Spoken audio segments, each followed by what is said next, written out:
Hi, and welcome to AAF RGV and our virtual live speaker today. My name is Kimberly Selber, and I am the president of AAF RGV. So I'm very excited about our speaker today. I've had the opportunity to know her for over 25 years, which is really hard to believe since we're both only 29. And I met Joyce when I first started my master's program at the University of Illinois. So I've had a front row seat to her trajectory in the marketing world. So like you, during the pandemic, I was buying my groceries on Instacart, like many of you. And all of a sudden, one day I noticed Big Lots started showing up. And I thought, Big Lots is doing something very, very different. And of course, my first call was to Joice Wirkus, who is the Senior Vice President of Marketing, to say, hey, what are you doing that's differently? And it was really an interesting conversation. And I thought she'll be a perfect speaker to come to the Rio Grande Valley and tell us about what Big Lots is doing differently during the pandemic. So I'm here to welcome our speaker today, Joice Wirkus, from Senior Vice President of Marketing, Big Lots. Hi, Joyce. Hi, Kimberly. How are you doing today? I am doing fantastic. Thank you so much for taking time out of, I know, a very busy day to come and talk to us about what Big Lots is doing differently and your success during COVID. Yeah. Take it away. All right. Thank you. First of all, it is my pleasure to be here. I'm so excited to share all this with all the future marketing folks out there. It's been a great journey so far at Big Lots to take you through. So I am going to, hopefully in this new COVID world, you got sharing your screen becomes the biggest challenge, right? Yep. So we'll make sure that that happens. All right.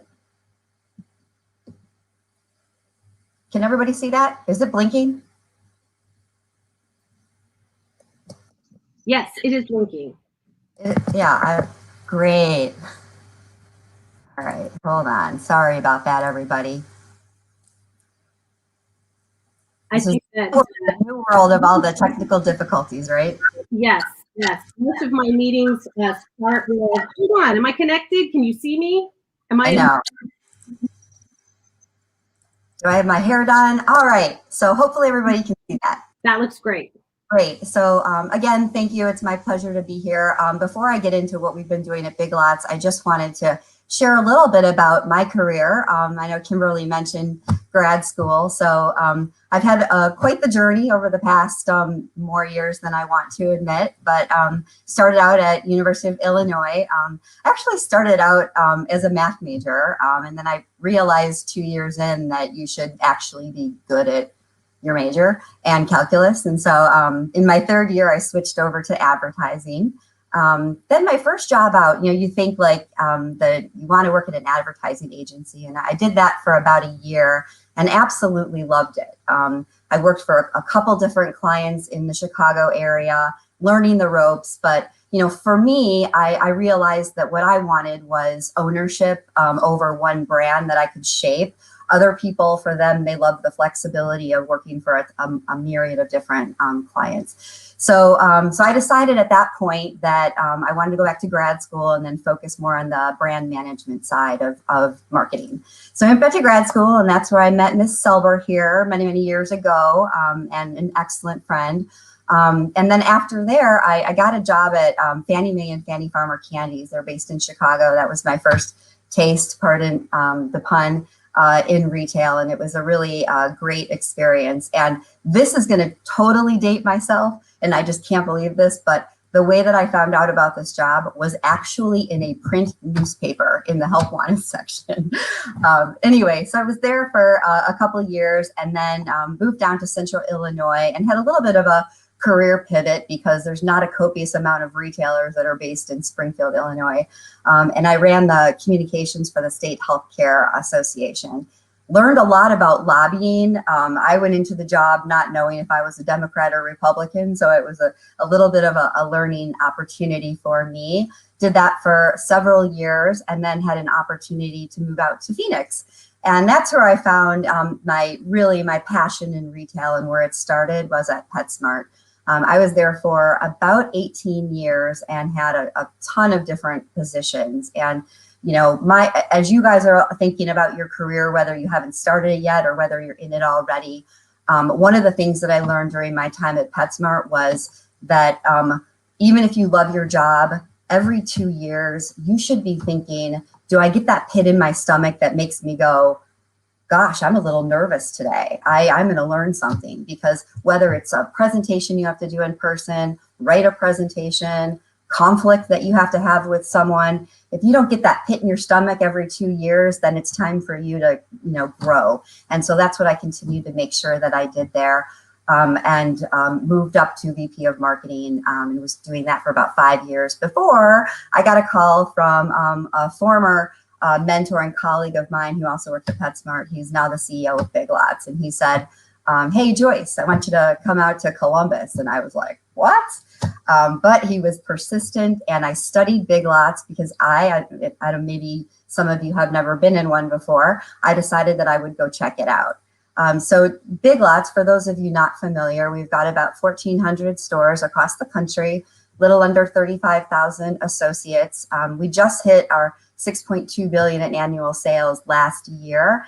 And, you know, not having a real clear name like Big Lots, I wasn't sure what we sold before I went in there. And in my head, I thought that the store probably sold lumber, like it was a store for, you know, outside working. And when I went in the store, I was literally a little pissed at myself that I had never been in there before, because I saw this fabulous patio furniture that was like thousands of dollars cheaper than what I purchased. And it was really what I realized is pretty much a home store. So you can see our sales, how they break out here. A little under a third is furniture. Soft home would be things like pillows, blankets. Hard home would be like air fryers, which if you don't have one, you should totally get it. It's the best invention ever. And other things you plug in. Seasonal is the second biggest category. 3/4 of the people that come to us as new customers either come in through buying furniture or through coming in for like their Christmas decor and trees and Halloween. So those are our two biggest areas. But we also sell food, more pantry level than highly perishable. And then consumables like health and beauty products, and then electronics / all other. So that's just sort of a gist of what we offer in store. What you can see historically is that we were pretty flat in sales year after year, chugging along at the 5.2, 5.3 billion. And last year we just really came together, and COVID sparked in us, how do we take the brand that we have and the things that we offer and really dial it up and make sure that people know about it through our rewards program and through external advertising. So that's really what we've been focused on. So why we focused on it is really for our customer. And we have a rewards program that we have about 21 million people and growing in. It's a free program. And what we did is the way that we know about you is through that program, based on information you give us and then appending information into our database.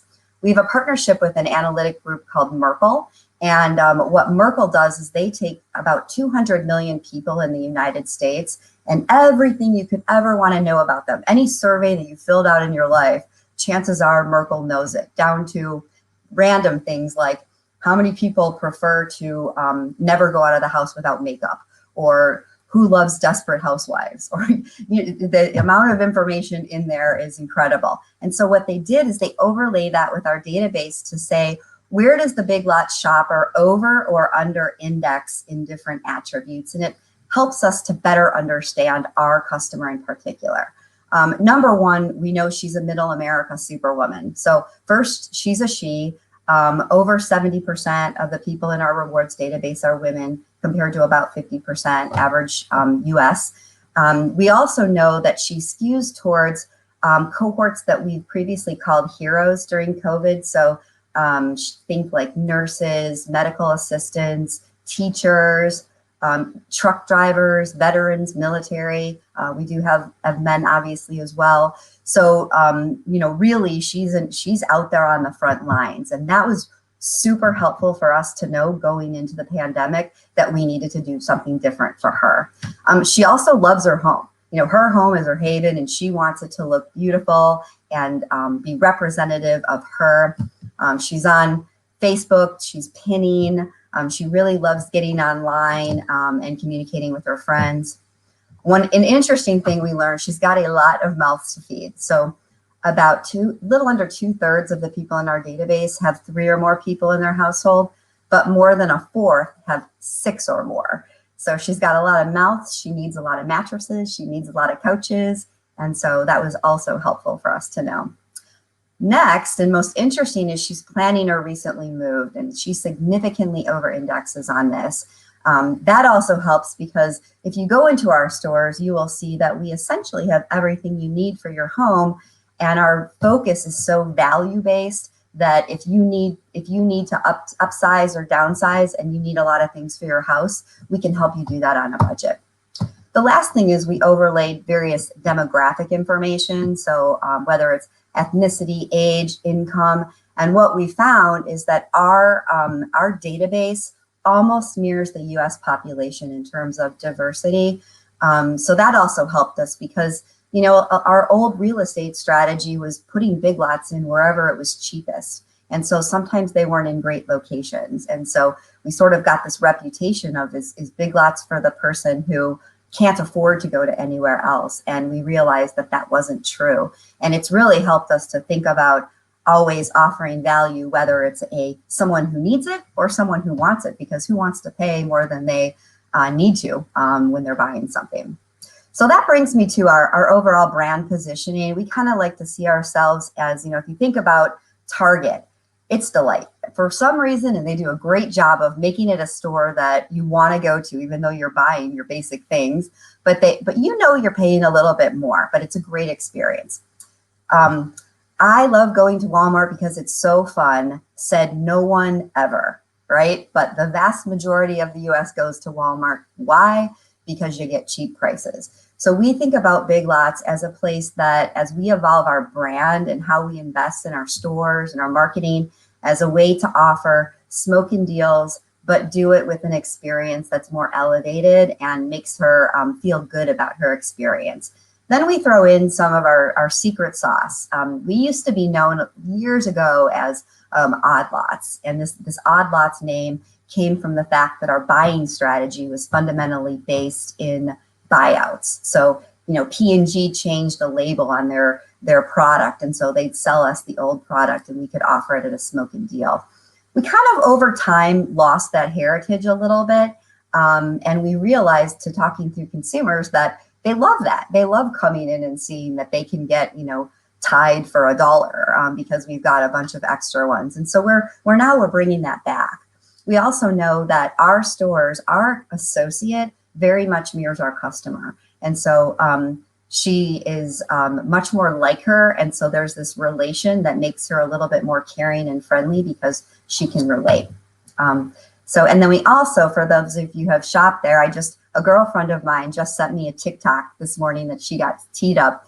And it was this girl that found this funky karaoke microphone that echoed and it blinks lights. And she was like, I just found this at Big Lots. This is so awesome. And those treasure hunt things that you can't find anywhere else are also what we were known for. And it was something that we wanted to double down on. So next, For over 50 years, Big Lots has been the home of the hunt. The only store where savvy shoppers can find big deals and big surprises on every shelf. We don't just sell things. We sell necessities and novelties and oh my gotta have it things. We sell the thrill of replacing that old lumpy mattress with a brand spanking new one. We sell the wow of throwing new pillows on the couch. And we sell the magic of every holiday and family celebration. We sell the thrill of the hunt. And because of this, we've attracted some big fans who all have one thing in common. They're constantly looking to score big deals on everything they need for their homes and everything they want for themselves. Treasure seekers and home decor hoes. Dollar hollers and BOGO ballers. They're the providers, the throwing a barbecue outsiders, the celebrities of their families and neighborhoods. And as we've gotten to know them, we've grown to give them more ways to find what they're looking for, and a couple of things they weren't looking for. More shopping options, more value, and more ways to save.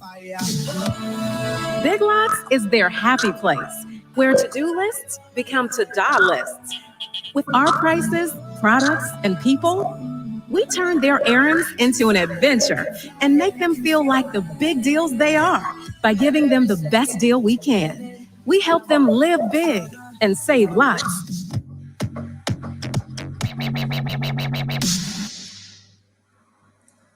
All right, sorry about that. I meant to actually give it an intro. That's our brand manifesto. We just created that about a month ago to really help all the associates at Big Lots understand what we learned and heard a ton of times from our customers, which is we're this place of the hunt, whether it's a bargain or a really cool thing. That's why people love to come to us, and that's where we need to double down. And so this manifests itself in our brand architecture that we share throughout the company to make sure everyone from the buyers who select product to the marketing folks that are doing the messaging to the operators in the stores understand what does our customer want from us. So our purpose is really to help people live big by saving lots. So living big is about, I don't have to choose between things. I can live my best life, and Big Lots helps me do that.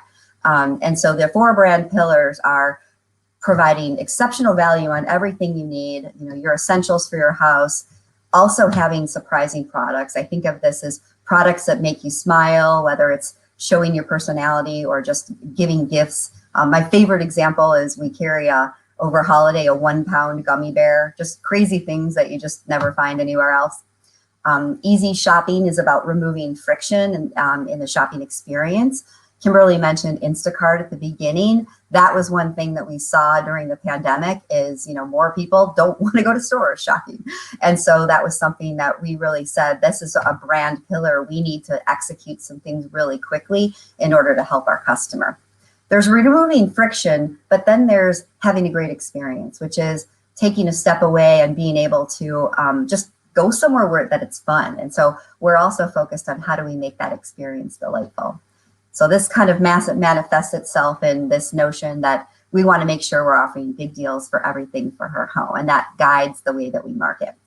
Now, let's go back to early 2020, right? So we know this is our brand. We know we offer everything, but in retail, if you have any experience in this, you know that people's favorite thing to say is we got to comp. We got to comp the comp. So our comparable sales and the promotion we did last year, we got to do it again. We can't fear what if we pulled that sale and we don't make those sales in something else. So what happened was a lot of our marketing was still focused in showcasing the brown couch, the brown recliner, just the standard stuff. Even for Valentine's Day, this quite possibly could be my favorite ad where we're like, oh, how do we sell a brown couch for Valentine's Day? They can snuggle on it. So that we were sort of stuck in this, how do we branch out and think about the way that we message in a more robust way? Then we all know what happened. So now let's enter into March of last year. We have a lot of research partners. We work with Google, Pinterest. We do a lot of studies ourselves through our Medallia in stores with customers. And we also partner with an Omnicom group on looking at customer mindset. And so there was this transition last year, starting out in early March, where it was like, there was this massive uncertainty. We all remember it, the hoarding. It was really this, people were just constantly trying to get information. And all of a sudden you saw things on social, like, people with makeshift desks at home on toilet paper rolls, no less, or on cardboard boxes, kids in the background. And so it was just a really crazy panic time. Then people sort of got adapted to this, almost this new normal where it was just like, all right, I get it. I'm dependent on my phone and online. My kids at home, I got to make that work. When I go out, I'm wearing a mask. It was just kind of like acclimating to this new normal.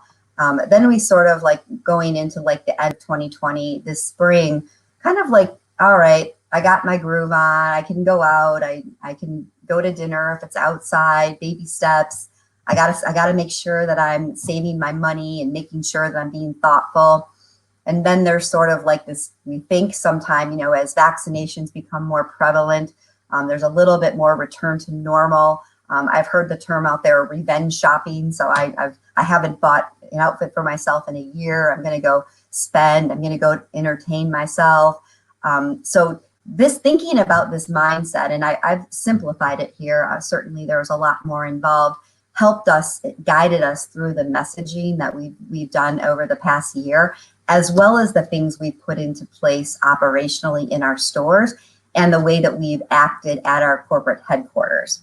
I would say there's 4 main trends that have shaped the market that are not going away, which is accelerating digital for sure. You think there were many people that were already doing BOPUS, but curbside has just massively escalated. Also being home centric. So even though people can now go out, you have a new point of view on your house and investing in it, getting rid of the clutter, making sure it's clean, making sure you love it. People are going to continue to be cash constrained. I know the stimulus is in the market right now, which is very helpful, especially to retailers. But I think, people have a different point of view because, a lot of people lost their jobs and became more aware of how they were spending their money. And then lastly, is really focused on protective health and making sure that people are partnering with companies that are healthy and are conscious of that.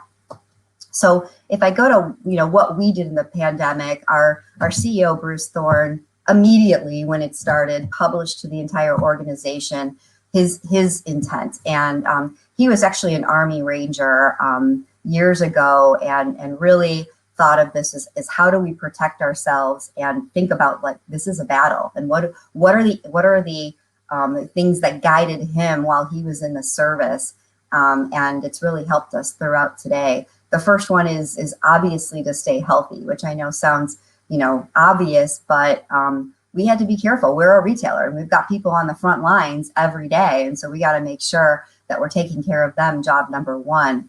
And keeping the business running. So we are an essential retailer. We offer a lot of things that people needed. So we needed to figure out a way to keep our doors open. The third was to lean on each other.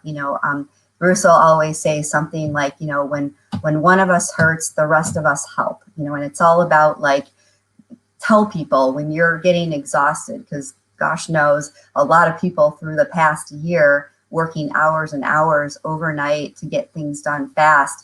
It's exhausting and you got to stay healthy and make sure you get that help. The next one, is I think really, really, really important because, a lot of times we've waited for perfection. A lot of people in retail and other businesses, you wait until you have all your ducks in a row. And this really enabled us to say, you know what, let's make sure we're getting it out there. If it's not perfect, let's be as smart as we can, make sure that it's not risky, and then let's go. And then the last one is grounded in this thought of now, next, later, that I think is so applicable to everyone in your life.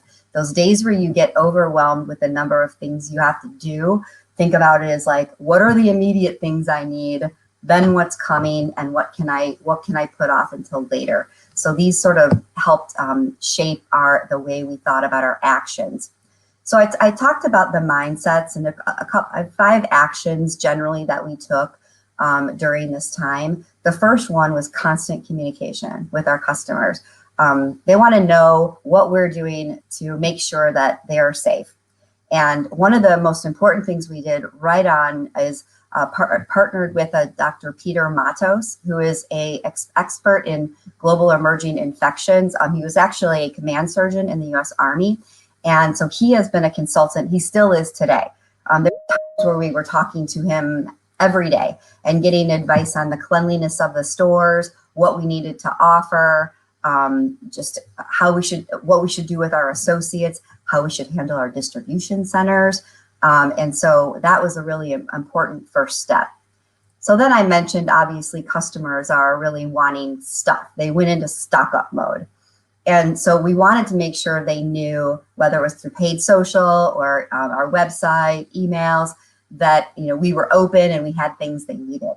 Now, this messaging strategy evolved over time because, like the first image on the left, we're showcasing specific products. When you put that in a marketing message and someone comes in and that product isn't there because we've sold out, which was, we were delivering trucks in some cases every other day, then it makes customers mad. So we actually shifted then to marketing messages that were more at the brand level. And then it got to the point where there's no more Charmin. So, focusing more on the different categories that we offered.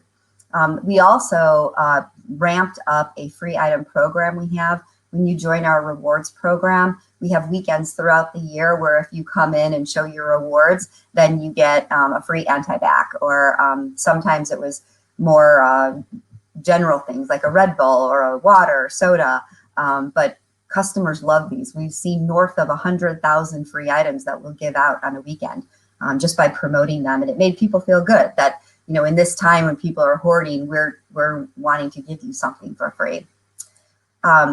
So Kimberly mentioned at the beginning Instacart, and the most important thing we needed to do was to make sure that we were getting her the products she needed the way that she wanted them.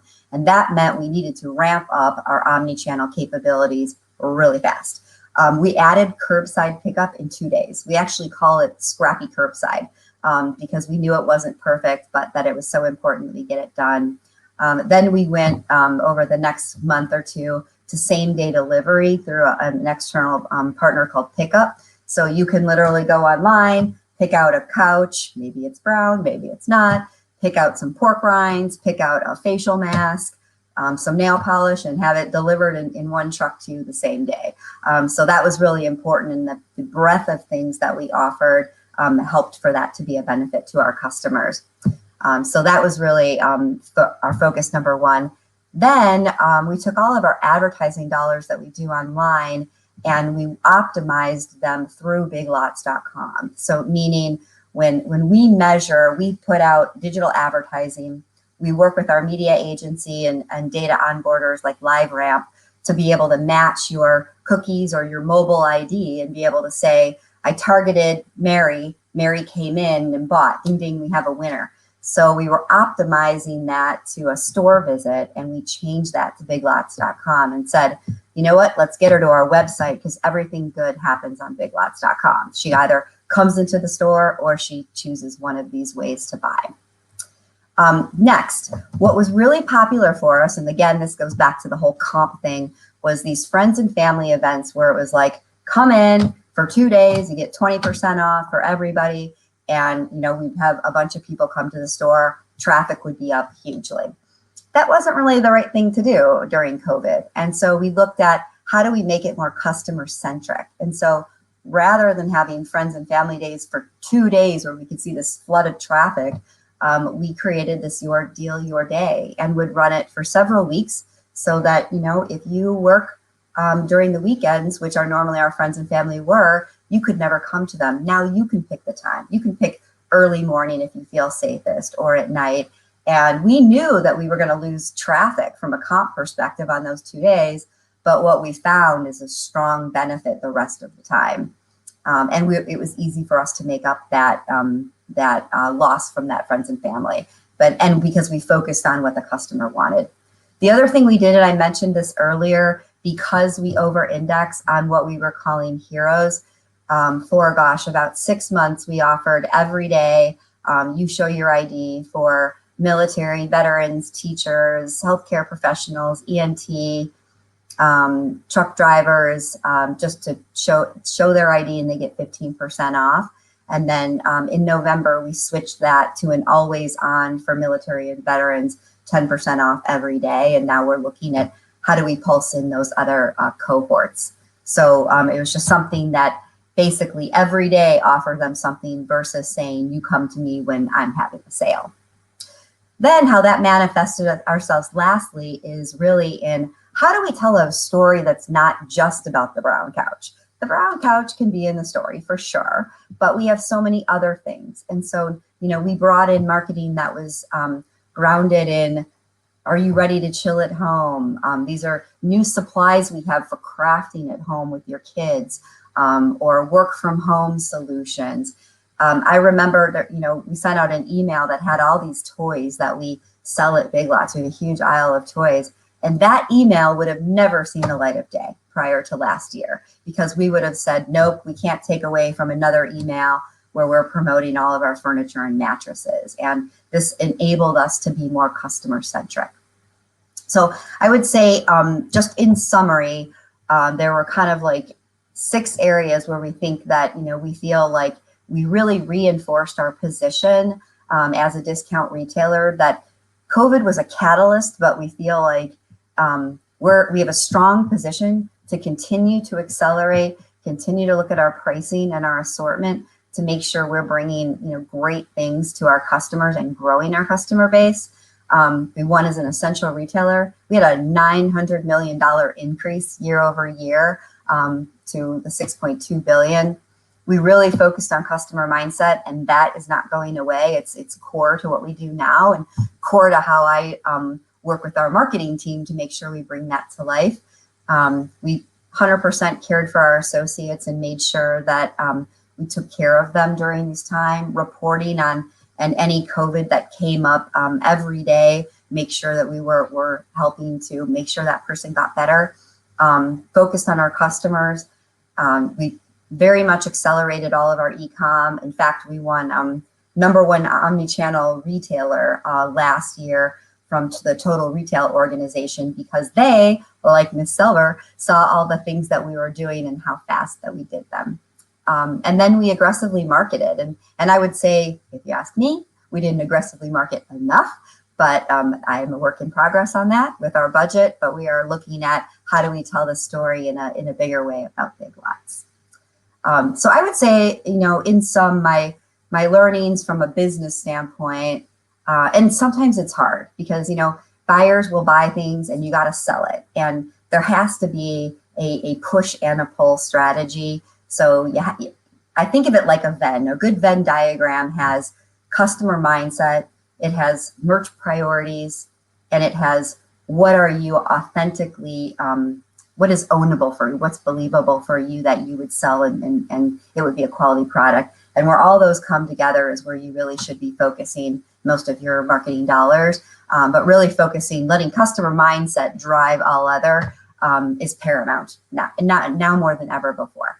I think transparency with our customers is incredibly important. Customers want to know what your mission is. They don't care that you sell stuff. They can go anywhere for the stuff. They want to know what you believe in, what you're donating to, how you treat your associates. It impacts people's decisions on where they shop when you can get a thing of Tide anywhere. So where am I going to go? Where do I enjoy shopping? The next one is being nimble. Sometimes perfection is important. So it depends on what the risk is that's involved. But many times saying, it's not going to be perfect, but speed is better than perfection. And that's an important distinction as you think about, your activities. And I mentioned earlier that now, next, later. And then personally, I think for me, I always say, this example doesn't make as much sense now that I'm at home right now for my job, but in a normal world, I would say you're at work more hours of the day during the week than you're at home and awake. So you better find a career that you love, because it won't be work then, it's your passion. You don't want to wake up one day and say, why did I spend all my time fill in the blank when I didn't really enjoy it? So to me, that's very important. And it's one of the main reasons why I decided to move to Columbus and to work at Big Lots, because, it's just, the company is great, the culture is great, and it was really somewhere where I felt I could make an impact. And I mentioned earlier in the day, I did some wacky things. I spent time, like I told you, as a math major. I spent time lobbying. It wasn't a straight line, and no one's career really is. It's about embrace what you learn, figure out what if you grew from it, if you want to do something else. But the whole thing is, remember, looking for that fire in your belly, that nervousness that says, I'm learning something today. So those were my headlines, and I would be happy to answer any questions. And before I do that, I would like to Kimberly, don't be mad, but since I am a hoarder by nature, I just thought I'd share a lovely photo of us. We look almost exactly the same. Yeah, almost exactly the same. Exactly. Oh my God. But you know what?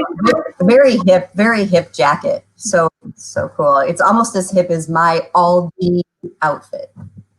Oh my gosh. Well, you want to hear something really funny? My daughter actually has that picture on her wall in her room.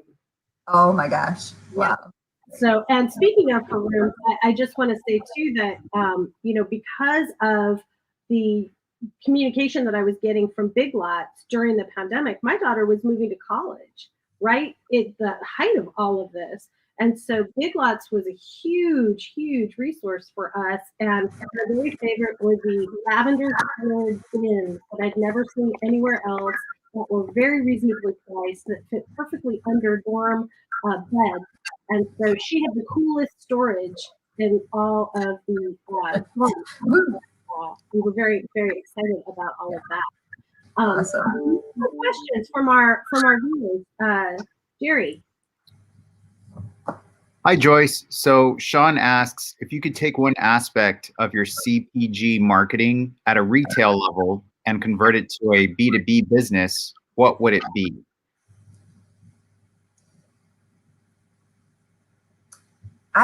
I think I would go back to, you know, one of the last things that I said in the presentation, which is about customer centricity. You know, in every job that you have a customer. And in my world, you know, she's coming into our store buying, and in a B2B world, you know, every business has a choice of who they work with, and the one that takes the time to understand that business and look for how do I adjust my products or my offerings to that business is gonna win. You know, it's the olden days they were so different in terms of marketing, because you didn't have as many choices, and there's so many choices today.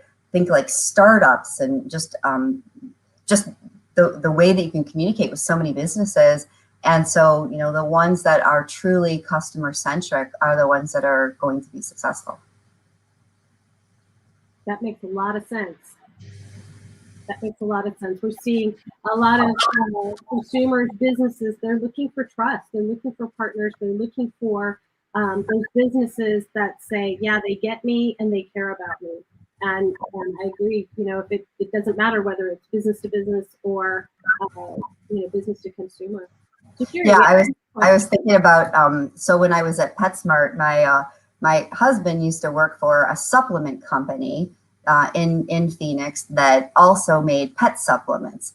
And he's in supply chain, and he would come home sometimes and say, well, fill in the blank with the negative word PetSmart. And, you know, something that, you know, our buyers were not being sensitive to the number of things they might have ordered from that company, and then they would be leaving them with a certain amount of inventory, and there wasn't that two-way street. So to me, it didn't set up PetSmart for success with that vendor, and that vendor certainly wasn't motivated to continue to invest in science to make the supplements better there, because at the end of the day, they didn't have that trust. They didn't think about their partnership. So, yeah. Do you think we're going to be seeing that it's even heightened because of COVID?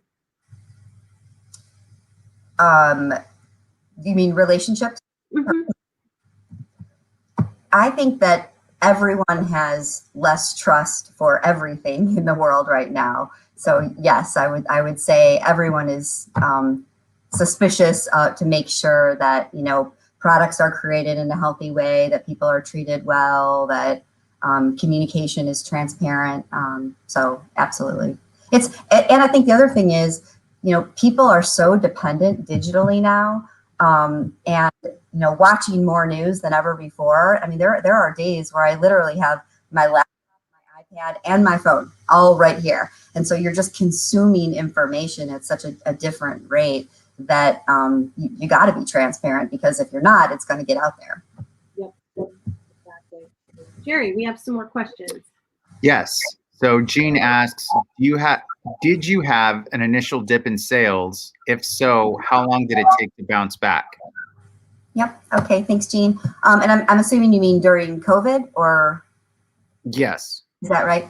We did not have a dip in sales. So people were buying at some points the paint off the walls. It was, because you think about it, first of all, you've got your core customer that already knew about Big Lots. Now we only have 1,400 stores.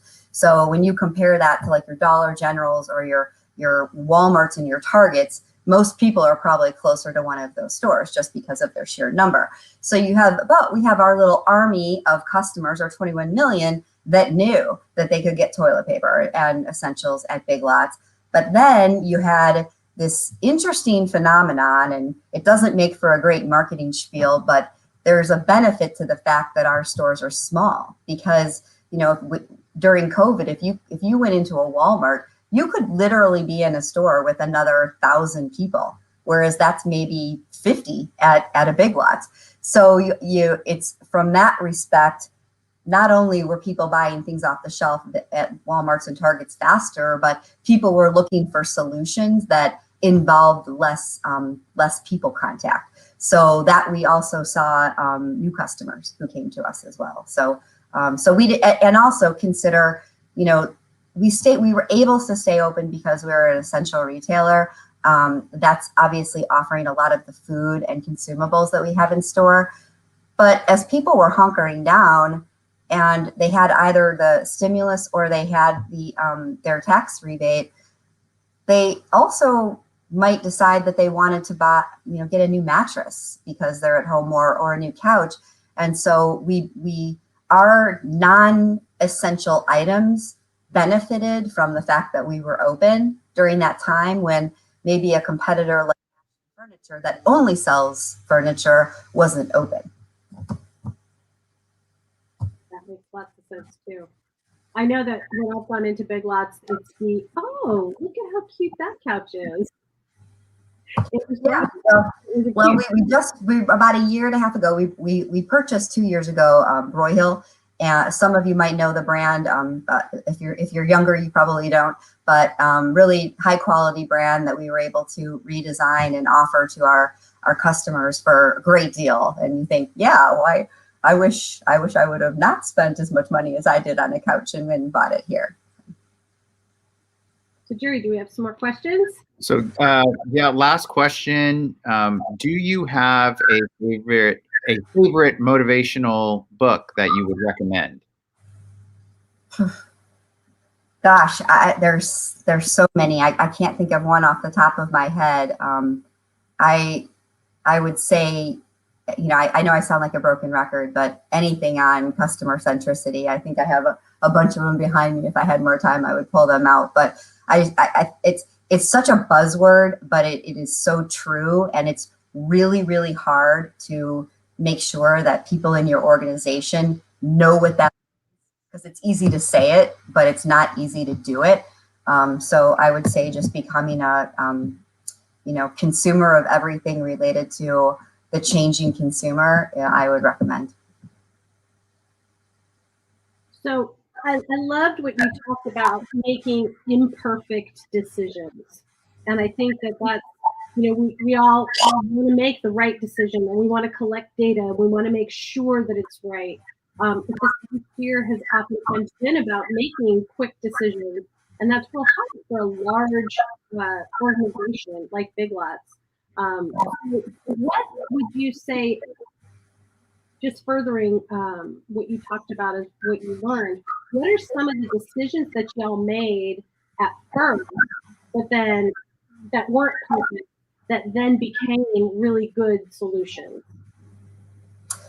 Yeah, so my favorite is that we were not very social media active, and especially on platforms like LinkedIn that are a great platform for showcasing what we're doing as a company, which I think is also very helpful from an IR perspective. And a lot of it, and this is very normal for retailers to not sort of open the floodgates for your associates to be posting on social media. But we recognized the importance of doing that. And we didn't have any rules established for, when you identify yourself as a Big Lots associate. And so I quickly put into place a social media protocol, like the do's and don'ts of how to post, what to say when you're identifying yourself as a Big Lots associate, and why it was important. And then I had each regional vice president serve up a handful. So we had a total of probably about 10 district managers that were social media captains. And they were our pilot, and we just started to have them, blast stuff out, talking about Big Lots, talking about our safety protocols, showing the store, showing when we put up the plexiglasses in the front of the register, and the different things we were doing. But we got to a point super fast in that images that they were posting on LinkedIn, even where they weren't wearing masks, all of a sudden it became like we have to change this, and we have to pivot. And we had to directly communicate with some of them, like, you no longer can show any picture where you don't have a mask on. And at one point there was gloves too. So people were really getting vocal because they might have a mask, but they weren't 6 feet apart, or they didn't have gloves on. So we just continually communicated with them on changes to that policy, and it just kind of evolved over the months, but it really accelerated over a couple week time period. But it was a great process to go to, because what it's done is it enabled us to see, just like this working environment, that our field team could do so much more to build the brand, and they had so much more to say that we were not letting them say, because we had put these social media guidelines in place not to speak. So I really think that that's a learning, that giving people empowerment and trusting them to start. It's another thing. Another example I'll give that's not marketing related, but it's from our experience, is I remember back in March, it was literally like the apocalypse, right? Like there was one day where it was like, Right. we're going to try and work from home for the next week. And so everybody left, and it was literally like the try and work from home is now for the next year. But you didn't realize it until over time. And there was question as to, are people going to work as hard? Are people going to slack? Are people going to be watching Friends and eating bonbons all day? And and how do we adjust for that? That's what my Saturday looks like. And so, that in itself was something that we didn't know the right answer, but we didn't have a choice. So what we did is, we said, we're gonna trust that people are gonna be great at their roles, and we're gonna stay in constant communication, and we're gonna give them the tools to work at home. So it was, do you need a double monitors? And so we quickly tried to figure that out. So yeah, it just evolved over time, but it was pretty messy in the beginning. There were a couple times I went into the office for meetings that the office was still open. It was just no one was there. And you'd be in a boardroom with 4 other people, and everyone has their laptop, and you'd have to say, okay, you put yours on mute. We'll use mine for the picture, but you can't look over my shoulder and without a mask or be 6 feet away. So it was a lot of clunkiness that we learned along the way, but I think it made us stronger. Do you think that your audience, your clientele has changed a lot? Oh, I don't. I think, while we've gained some new customers, we also year over year have seen a significant increase in our rewards members' frequency and spend. So what I think is this experience has made Big Lots more like relevant to them, more top of mind. And we've really worked that file. We're right now in the middle of investing in a lot of personalization capabilities. That's a big focus for us. So just more AI-based messaging in CRM and things like that. And I think the more that we do that, the more we can connect with them.